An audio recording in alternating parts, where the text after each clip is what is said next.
A former casino CEO just revealed something that could completely change how you think about slot machines. For the last 15 years, major casinos have been quietly removing certain machines from their floors, and the reasons why should concern anyone who's ever pulled a slot handle. These weren't taken out to help you win more. They were removed because they exposed uncomfortable truths about how these games actually work, and in some cases because they were generating problems the industry desperately wanted to avoid. Machine number one, Double Diamond Deluxe. This classic three-reel slot seemed innocent enough when it first appeared on casino floors across Las Vegas. The cherries, bars, and diamond symbols spinning under glass looked exactly like the mechanical slots your grandparents might have played decades ago. But according to former floor managers, the penny denomination version of this machine was programmed with an RTP between 83 and 85%, which ranks among the lowest payout percentages you'll find on any major casino floor. A regular player named Frank started noticing something strange in 2019. He'd been playing Double Diamond Deluxe at three different Las Vegas properties for years, tracking his sessions in a notebook, the way serious slot players sometimes do. Then, over the course of a single week, the machine vanished from all three casinos. Just gone, replaced overnight with newer games. Frank asked a slot attendant about it and got a shrug.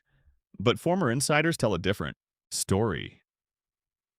Internal reports from that period showed Double Diamond Deluxe had the highest complaint to revenue ratio of any machine on several casino floors. Players were starting to notice patterns in how the symbols landed, especially those frustrating moments when two diamonds appeared and the third stopped just one position away. That close call feeling, that sense of almost winning, wasn't random. The symbol placement was deliberately programmed to create those near miss experiences, making players feel like they were always one spin away from a major payout. When mathematical breakdowns of the game started circulating on gambling forums, showing players exactly how the probabilities worked, casinos made a calculated decision. The complaints were becoming too frequent, and the questions were getting too specific.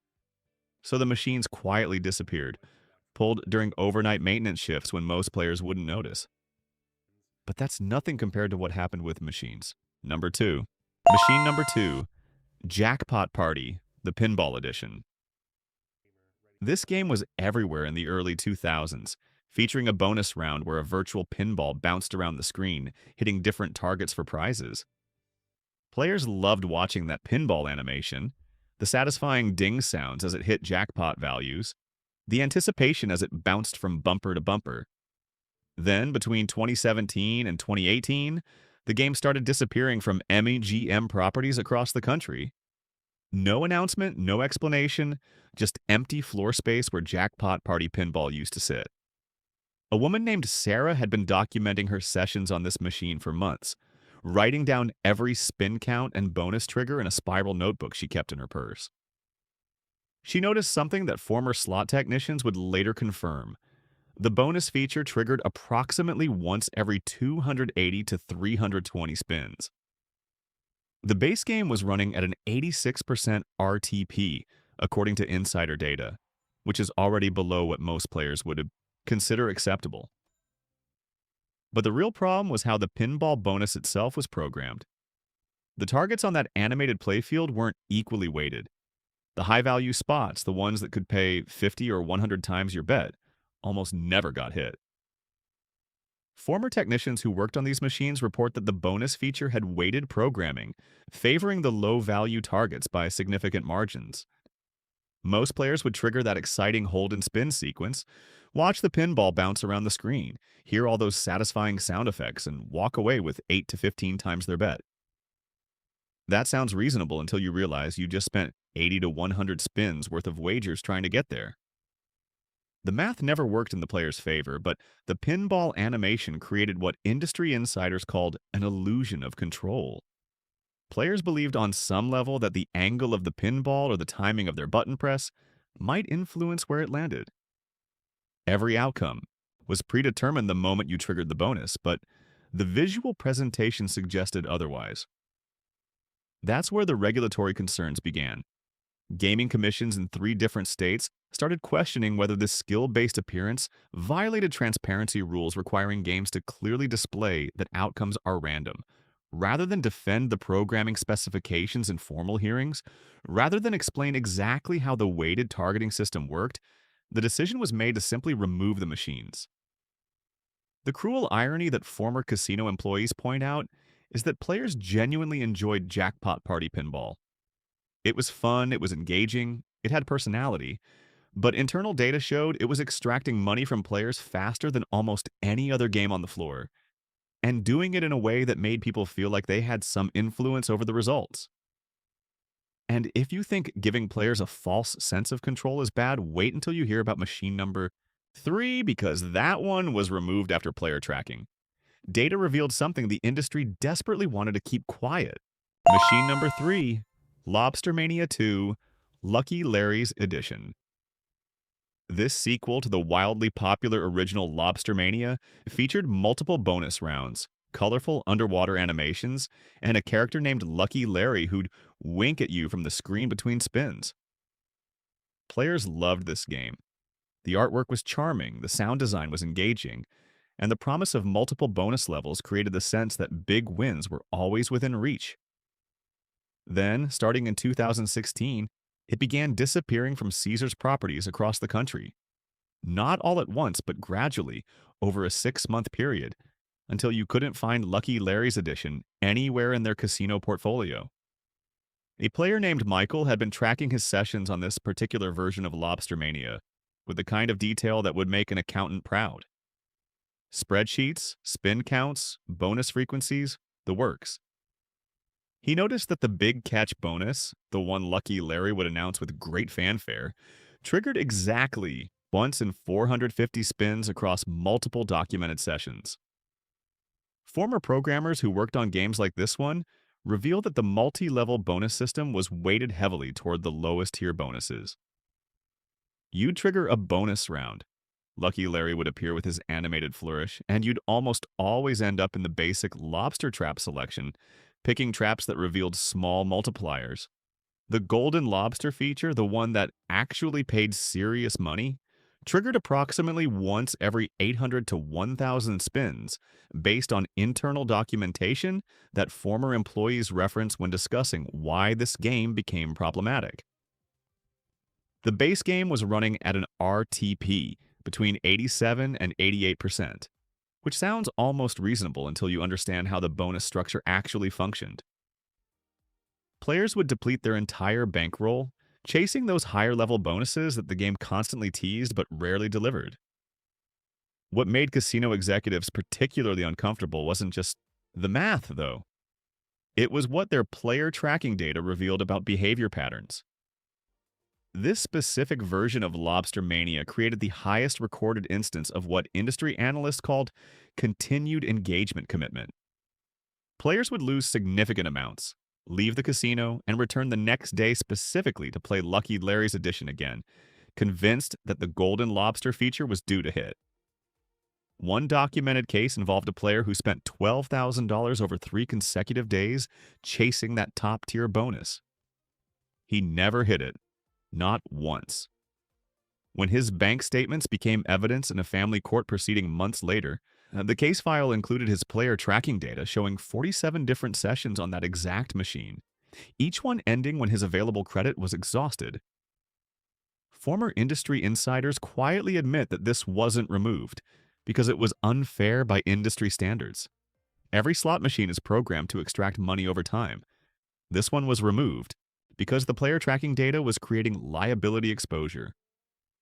When people demonstrate patterns of behavior that look like compulsion, when they return day after day to the same specific machine, when their betting patterns show clear signs of chasing losses, casinos start worrying about regulatory scrutiny and potential lawsuits. At least one gaming jurisdiction privately questioned the bonus trigger frequencies after receiving complaints, though no formal investigation was ever made public. The decision was made to quietly phase out Lucky Larry's Edition before those private questions became public inquiries. The machines were pulled, replaced with newer games that extracted money just as efficiently but with behavior patterns that looked less problematic in player tracking databases. Now, you might be wondering if there's a machine that was removed for even more disturbing reasons, and machine number 4 shows exactly how far this goes. Machine number 4, Wolf Run Mega Stack Edition. This IGT game featured stacked symbols, specifically entire reels that would fill with wolf symbols, creating the visual impression of massive winning potential. The game seemed player-friendly at first glance. Those stacked reels would appear regularly, wolves covering entire columns of the screen, and the sound design would build anticipation with howling effects and dramatic music. Then, between 2018 and 2019, it started vanishing from regional casinos across the Midwest and South.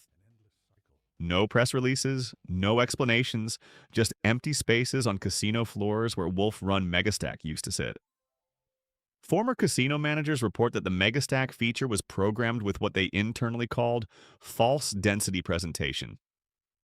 Here's what that means in practical terms. The game would regularly stack entire reels with wolf symbols, exactly as advertised. You'd see those wolves covering reel 2, maybe reel 3 as well, and your brain would calculate the potential payout if reel 4 or 5 also stacked. The problem was in how the reels were actually weighted. The probability of getting matching stacks on adjacent reels was programmed to be far lower than what players would reasonably expect based on how frequently individual stacked reels appeared. The base game was running at an RTP between 88 and 90%, which sounds better than most machines we've discussed so far, but the volatility index was deliberately set at the extreme high end. What this meant in practice was that most players would lose their entire bankroll before experiencing the massive stack wins that the game constantly suggested were about to happen. Internal casino reports from that period document an excessive number of player disputes specifically related to this machine. Players would photograph the screen showing perfect stacks on 3 reels, with pay lines that somehow didn't hit. They'd file complaints claiming the game was malfunctioning because the visual presentation suggested wins that didn't materialize. One specific case made its way to a gaming commission. A player had recorded video on his phone showing stacked wolf symbols appearing to line up across multiple reels, but the winning calculation showed nothing. He filed a formal complaint, demanding an investigation into whether the machine was broken. The technical review revealed the machine was working exactly as programmed, but explaining why it was programmed that way opened uncomfortable questions. At least 3 different casinos faced formal investigations after similar complaints. The legal departments ran the numbers and reached a conclusion. It was cheaper and safer to simply remove Wolf Run Megastack Edition than to defend its programming specifications in regulatory hearings, where the technical details would become public record. A former casino CEO puts it more bluntly. This wasn't about fairness or player protection, it was about avoiding regulatory scrutiny that might reveal how other machines on the floor were programmed. If gaming commissions started examining the weighted reel programming on Wolf Run, they might start asking those same questions about every other slot machine in the building. The game was sacrificed to protect industry practices that nobody wanted regulators examining too closely. And speaking of machines that casinos removed to hide uncomfortable truths, machine number 5 cost someone everything they had. Machine number 5, Monopoly Big Money Reel.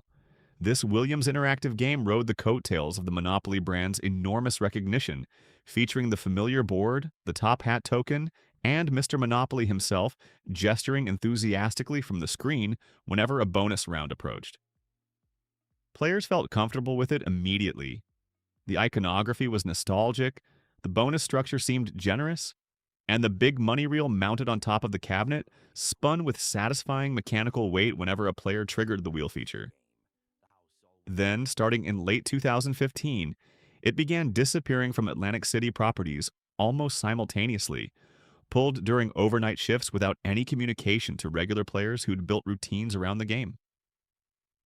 A retired schoolteacher named Dorothy had been playing Monopoly Big Money Reel at the same casino every Thursday afternoon for nearly 2 years. She knew the machine's rhythms the way experienced players sometimes do, or at least believed she did.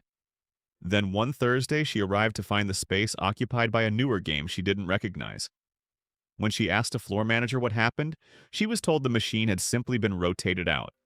But former slot directors from that period tell a different story entirely. The big money reel mounted on the cabinet created a serious regulatory problem that the industry hadn't fully anticipated when the game launched. Players naturally assumed the physical wheel was the primary randomizing element, that wherever it stopped was determined by actual mechanical momentum and gravity. In reality, the outcome was determined by the game's random number generator the instant the bonus triggered, and the physical reel was simply animated to land on whatever result had already been selected electronically. This wasn't unique to this game, but Monopoly's brand familiarity made players far more attentive to how the wheel behaved. Because people knew Monopoly, they watched the wheel more carefully than they might have watched an unfamiliar bonus feature on a generic slot. And the more carefully they watched, the more some of them began noticing that the wheel seemed to decelerate unnaturally as it approached certain high-value wedges, gliding past boardwalk bonuses and the larger cash awards with a consistency that felt engineered rather than accidental. Complaints started referencing the wheel specifically, using language that made legal departments nervous. When players begin describing mechanical components as appearing controlled, the documentation trail becomes a liability. The machines were removed before those observations could find their way into formal regulatory complaints. Before I reveal what happened with that machine, I'd really appreciate if you'd subscribe to this channel. And let me know in the comments, have you ever seen a machine suddenly disappear from your local casino? Drop a comment below because we're about to get to some even more shocking removals, and machine number 6 was pulled specifically because it made players understand too much about how slots actually work. Machine number 6, Hexbreaker 2. This was an obscure IGT game that never achieved widespread popularity. But what makes it significant isn't how many people played it. What matters is why it was removed from every major casino chain within 8 months of its 2015 release. A former casino CEO admits something remarkable about this particular machine. It wasn't pulled because it was unfair. It wasn't removed due to technical problems or player complaints. Hexbreaker 2 was systematically eliminated from casino floors because it was too transparent about how slot machines actually function. The game had a unique feature that no slot before or since has replicated. During certain game states, it would display actual probability percentages for bonus triggers directly on the screen. Not vague terminology like bonus feature or mystery award, but actual numbers. The screen would show you that the free spins round had a 1 in 380 chance of triggering at your current bet level. It would display the probability of the expanding wild feature as 1 in 127 spins. This information was unprecedented, and players immediately started doing math. When you're betting $3 per spin, and the screen tells you the bonus feature triggers once every 400 spins on average, the calculation becomes painfully clear. You're going to spend roughly $1,200 in wagers to see that bonus round once. Casino surveillance footage, referenced in an internal industry presentation that later leaked, showed players photographing these probability screens with their phones.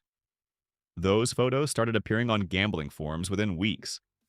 People were sharing the actual programmed odds, comparing them across different machines, calculating expected losses per hour based on real data instead of guesswork. The response from the industry was swift and coordinated. Former slot directors report that major manufacturers agreed to pull similar educational features from all new game designs. But Hexbreaker 2 was already out there, already showing players information that the industry had successfully kept obscured for decades. The game had a perfectly reasonable 91% RTP, better than most machines on any casino floor.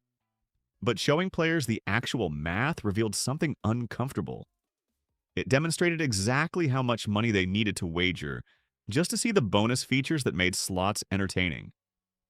When players understood they might need to bet $500 or $1,000 between meaningful bonus rounds, the psychology changed. The mystery was gone, replaced with arithmetic that made the house edge impossible to ignore. Within a year, Hexbreaker 2 had been systematically removed from every major casino chain in Nevada. Regional properties followed suit over the next few months. A former slot operations director describes the coordinated removal as one of the most unified responses he'd seen the industry execute. The official explanation was that the game underperformed, that players didn't respond to it, that it was simply being replaced with more popular titles. But internal communications tell a different story. The game was removed because it educated players about probability in ways that might make them demand transparency on other machines. If players knew the real trigger frequencies, if they understood the actual odds behind every spin, they might start questioning why that information wasn't displayed on every slot machine in the building. This machine's removal marked the definitive end of transparency experiments in slot design. No manufacturer has since attempted to show players the actual mathematics behind game outcomes. The message was clear. Games that help players understand they're losing, even games with fair RTPs, cannot be allowed to remain on casino floors. And if you think that's disturbing, wait until you hear about machine number 7, because that one was pulled after a state gaming commission investigation revealed something that should never have been programmed into a slot machine in the first place. Machine number 7, Firewolf 2. This aristocrat game featured a dramatic fire-themed bonus round that promised big wins through an animated flame sequence that would spread across the screen, revealing prize values as it moved from symbol to symbol. The game appeared on Connecticut casino floors in early 2019, and by that autumn, every single unit had been pulled from every property in the state. Not relocated, not moved to different areas of the casino floor, but completely removed following a formal Gaming Commission investigation that revealed programming practices nobody wanted documented in public records. Multiple players had filed complaints about the fire bonus feature behavior over a period of several months. What they noticed seemed subtle at first, easy to dismiss as bad luck or misunderstanding how the game worked. The bonus would trigger, flames would begin animating across the screen in this elaborate visual sequence, building anticipation as the fire moved from one symbol to the next. Then, just before reaching the high-value awards displayed on the screen, the flames would extinguish. Not occasionally, not randomly, but in patterns that players started recognizing and recording. A woman named Rebecca filed the original complaint that triggered the investigation. She documented 47 separate bonus triggers over multiple sessions, writing down what happened each time in precise detail. In 43 of those 47 instances, the flame animation advanced to within one symbol of a major award before extinguishing. The positioning was so consistent that she became convinced something was wrong with the machine's programming. She recorded video of several sessions on her phone and submitted the footage along with her handwritten logs to the Connecticut Gaming Commission. The technical investigation that followed revealed something that gaming regulators found deeply problematic. The flame extinguishing pattern wasn't a random chance. It was programmed behavior. The animation sequence was deliberately designed to show the flames advancing toward high-value awards, then stopping precisely one position away, creating the visual impression of a near miss that had nothing to do with actual random number generation. Former programmers who worked on similar game designs explain that this kind of near-miss programming pushes the boundaries of what's legally permitted under gaming regulations. Slot machines are required to display outcomes honestly. The reels have to stop where the random number generator determines, without adding artificial near-miss animations that suggest you almost won when the actual RNG outcome was nowhere close. Firewolf 2's flame animation was creating exactly that kind of misleading display. The fire would advance across the screen in a way that suggested the bonus round was randomly determining which symbols to light up, when in reality, the outcome had been determined the instant you triggered the bonus, and the animation was just theater designed to make you feel like you'd barely missed the big prize. The Gaming Commission's technical review documented specific instances where the programmed extinguishing pattern occurred with statistical frequencies that couldn't possibly be random. Rebecca's observation about flames stopping one position short of major awards 43 times out of 47 wasn't bad luck. It was exactly how the game was programmed to behave. Aristocrat was given a choice: reprogram every Firewolf 2 unit in the state to remove the misleading animation sequences or remove the machines entirely. They chose removal. The settlement agreement included language requiring the machines to be pulled from all Connecticut casinos within 30 days. No fines were assessed. No admission of wrongdoing was required, just quiet removal and an agreement that the technical findings wouldn't be publicized beyond what was legally required in gaming commission records. Other states apparently received communications about Connecticut's findings because Firewolf 2 units began disappearing from casinos across multiple jurisdictions over the following months, always without public explanation. A former casino CEO describes the situation bluntly. We knew that game was pushing the boundaries of what was legal. The near miss programming was obvious to anyone who understood how the animations were structured, but it wasn't pulled because it was unfair to players. It was removed because a gaming commission actually investigated and documented exactly how the deception worked, creating a regulatory record that might encourage other jurisdictions to look more closely at similar features on other games. Now, machine number 8 was removed for reasons the industry desperately doesn't want you to understand. Because what happened with that progressive system reveals something disturbing about how modern slot machines manipulate time itself. Machine number 8, Dragon's Law Twin Fever. This Konami game featured two interconnected dragons whose bonus behaviors were presented as linked. The idea being that triggering one dragon's feature would influence the other, creating a cascade of potential awards that players found genuinely exciting. The twin mechanic felt innovative, and the artwork was striking enough that the machines drew small crowds whenever the bonus triggered. It appeared on floors across multiple major Las Vegas Strip properties in 2020, and by mid-2021 it had been quietly removed from nearly all of them, replaced with standalone games that had no interconnected feature mechanics whatsoever. A man named Carlos had been tracking his sessions on Dragon's Law Twin Fever with the same methodical attention he applied to his work as an accountant. He noticed something that took him several weeks to articulate precisely. The second dragon's behavior didn't appear independent. When the first dragon triggered its feature at lower award values, the second dragon seemed statistically far more likely to trigger shortly afterward. But when the first dragon delivered a significant payout, the second dragon went quiet for extended periods, sometimes hundreds of spins. He brought his logs to a gambling mathematics forum online, and within days, other players from different casinos were reporting identical patterns from their own documented sessions. What former slot technicians confirm is that the twin mechanic was programmed with a compensatory balancing system that actively monitored recent payout history and adjusted the second dragon's trigger probability accordingly.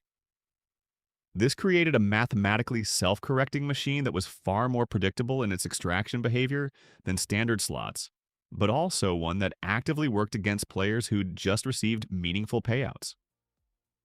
The problem from a regulatory standpoint was significant. Gaming regulations in most jurisdictions require that each spin outcome be independent, uninfluenced by previous results. A system that adjusted trigger probabilities based on recent payout history was operating in direct tension with that requirement. Rather than submit the full technical documentation of how the twin balancing system functioned to Gaming Commission review, which would have required disclosing the compensatory algorithm in precise detail, the decision was made to remove the units entirely. The official explanation cited underperformance. Internal communications, according to former employees, cited something far more specific: a documented programming architecture that nobody wanted examined under regulatory scrutiny. Machine number 9. Lightning Link, High Stakes. The standard version of this aristocrat game sits on practically every casino floor in America. It's hold and spin feature drawing players with those satisfying mechanical sounds and the promise of progressive jackpots. But there was a different version, a high-denomination variant that accepted $1 and $5 bets per spin. And between 2021 and 2022, those specific units began vanishing from multiple major casino chains across the country. Not the penny versions that tourists play, not the quarter denominations that casual gamblers prefer, just the high-stakes units. A former casino CEO describes what happened with unsettling candor. We removed these machines because they were working exactly as designed, and that was the problem. The high-denomination versions were programmed with the same hit frequencies as their penny counterparts. The hold and spin bonus feature that makes Lightning Link so popular triggered at essentially the same rate whether you were betting 5 cents or $5 per spin. Players betting $5 expected something different, something more frequent. Some acknowledgement that they were wagering 100 times more per spin than the person next to them. The math told a brutal story.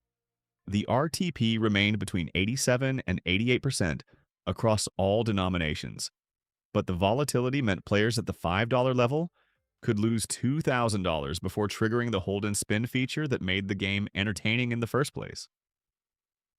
Internal player tracking data showed something that made casino risk management departments deeply uncomfortable. The $5 denomination of Lightning Link generated the highest recorded number of credit card cash advance transactions of any machine in their systems. Players would exhaust their available cash, walk to the casino ATM or cage, take cash advances against their credit cards, and return to continue playing. A woman named Jennifer sat at a $5 Lightning Link machine for just 90 minutes and lost $8,400. That money represented her daughter's college fund, saved over 13 years, liquidated that morning in a decision she later couldn't explain even to herself. Former security directors mentioned that Jennifer's case became part of internal training materials about identifying problem gambling behaviors. Her surveillance footage used to teach floor staff what escalating desperation looks like in real time. Multiple casinos faced threatened lawsuits from family members of players who lost catastrophic amounts on these high-denomination units. Legal departments ran cost-benefit analyses and reached an uncomfortable conclusion. The legal defense costs exceeded the revenue these machines generated. Not because the lawsuits had merit under current gambling laws, but because defending them required explaining in depositions and court filings exactly how the denomination programming worked, creating public records that nobody wanted existing. The lower denomination versions remained because players lost money slowly enough to avoid the same liability exposure. The industry calculation was purely pragmatic. Machines that lose money too efficiently create legal risks that outweigh their profitability. And this brings us to the final machine on this list, number 10, which represents everything disturbing about where this industry continues heading.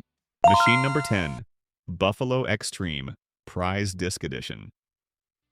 This represented the latest evolution of the phenomenally successful Buffalo series, and it introduced something that seemed exciting and transparent: a physical prize disc mounted directly on the machine cabinet. During bonus rounds, this actual mechanical wheel would spin, and wherever it stopped determined your prize values or jackpot awards. The combination of virtual reels and physical wheel created what appeared to be two layers of genuine randomness: the digital elements determining your bonus trigger, the mechanical disc determining your actual prizes. Test markets received these machines in early 2022, and within months before any wide release was authorized, every single unit had been pulled from those test locations. The innovation that made this game different also made it impossible to keep on casino floors once people understood how it actually worked. A former game developer reveals that the prize disc had embedded sensors that could detect the spin force and starting position of each rotation. What appeared to be a purely mechanical wheel spinning freely was actually being monitored by electronic systems throughout its movement. The disturbing part wasn't just the monitoring. Patent filings, which are public record, describe an outcome determination system with physical display component. The translation of that technical language is stark. The computer determined your prize before the disc ever started spinning, then the physical wheel landed on whatever result had already been predetermined. The mechanical disc wasn't determining outcomes through physics and momentum. It was displaying outcomes that electronics had already selected, creating the illusion of mechanical randomness while functioning as nothing more than an elaborate animation rendered in physical space instead of on a screen. Gaming laboratories in two separate states began questioning whether this violated fundamental requirements about mechanical randomness. If a physical wheel is being presented to players as the determining factor for prizes, but electronic systems are actually controlling where it stops, does that constitute deceptive presentation? The regulatory questions were becoming specific enough that continuing certification testing would require revealing the complete technical specifications of how the disc sensors and outcome determination systems interfaced. The manufacturer made a calculated decision. Rather than submit those specifications for regulatory review, rather than explain in technical documentation exactly how much the physical disk was controlled by electronic predetermined outcomes, they pulled the game entirely from test markets. No press release, no explanation to the casinos who'd installed them, just technicians arriving to remove the units and replace them with standard versions that didn't have the problematic disk feature. A former casino CEO admits what this way represents with remarkable honesty. This game showed players how far we've come from mechanical slots and how little the physical elements matter anymore. The prize disc edition made it too obvious that even mechanical components on modern machines are just theatrical presentations of digital outcomes determined by algorithms.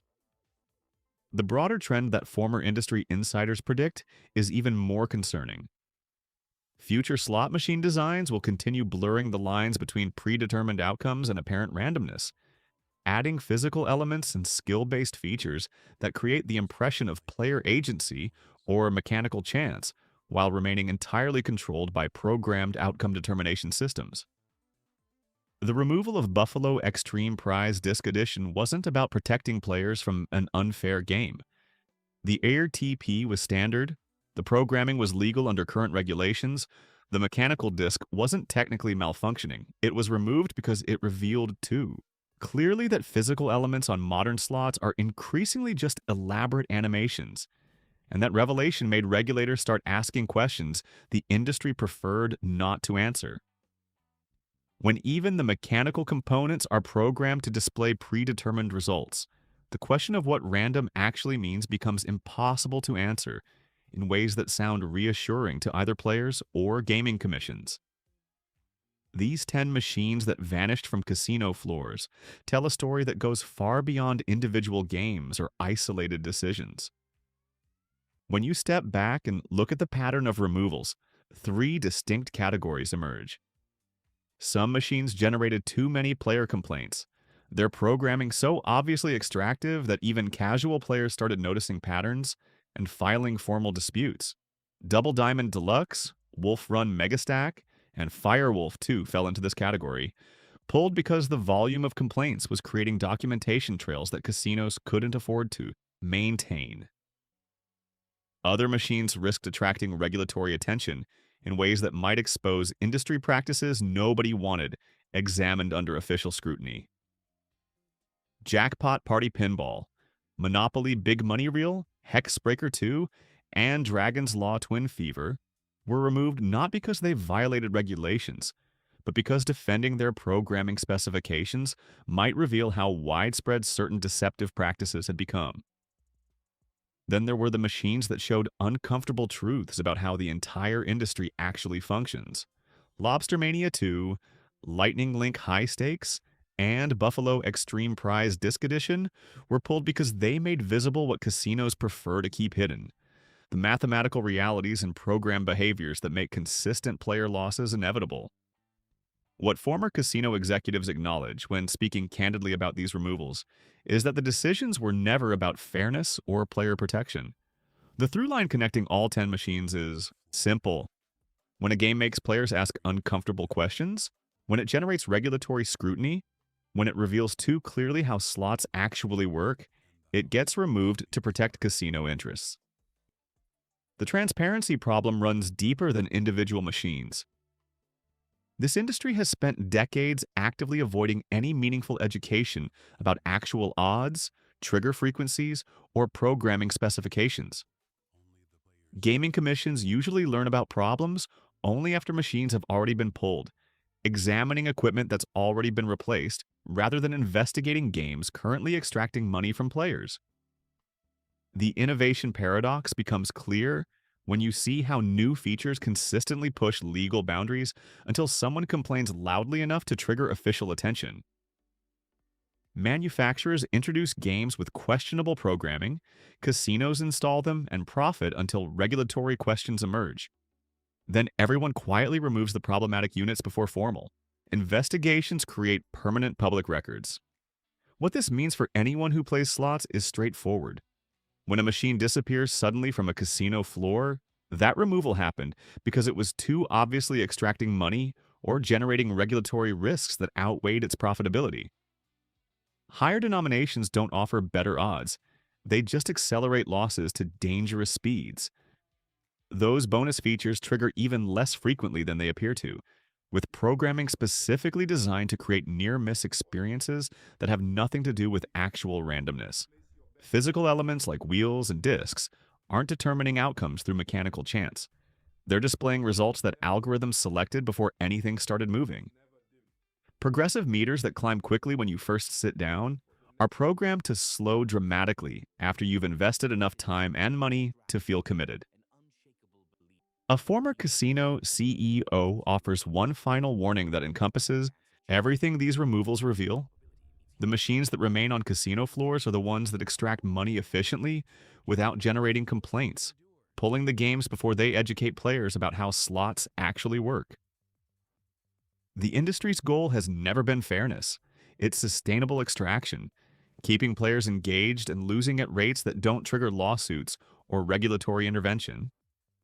The removal strategy protects a system where predetermined outcomes hide behind layers of animation and sound design, sophisticated enough that most players never question what they're actually experiencing. If you found this information valuable, subscribe to this channel because understanding what casinos remove tells you everything about what they're comfortable keeping. Let me know in the comments if you've noticed any of these specific machines disappearing from your local casino. And share this video with anyone who gambles regularly because this information could genuinely save them thousands of dollars in losses they never had realistic chances of avoiding.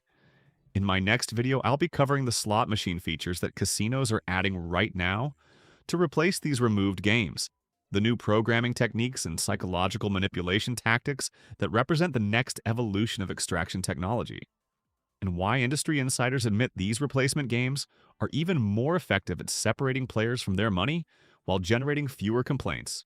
Remember this, when a casino removes a machine, they're never doing it to help you win.